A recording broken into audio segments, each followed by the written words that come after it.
لقد كان في يوسف وإخوته آيات للسائلين إذ قالوا ليوسف وأخوه أحب إلى أبينا منا ونحن عصبة إن أبانا لفي ضلال مبين اقتلوا يوسف أو اطرحوه أرضا يخل لكم وجه أبيكم وتكونوا من بعده قوما صالحين. قال قائل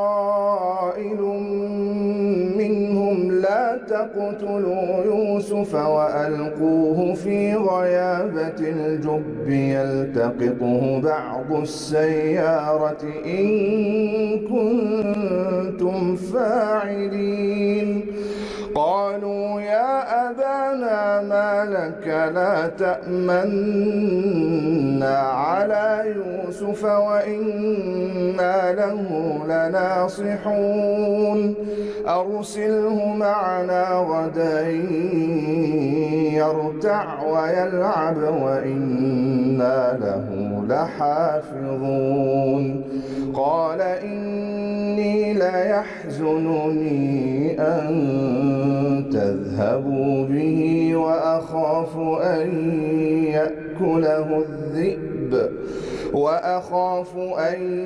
يأكله الذئب وأنتم عنه غافلون.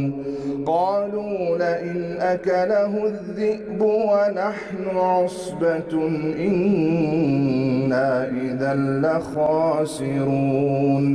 فلما ذهبوا به وأجمعوا أن يجعلوه في غيابة الجب وأوحينا إليه لتنبئنهم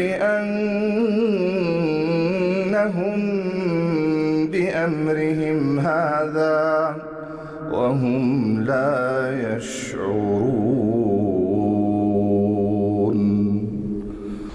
وجاءوا أباهم عشاء يبكون. قالوا يا أبانا إنا ذهبنا نستبق وتركنا يوسف عند متاعنا فأكله الذئب وما أنت بمؤمن لنا ولو كنا صادقين. وجاءوا على قميصه بدم كذب قال بل سولت لكم أنفسكم أمرا فصبر جميل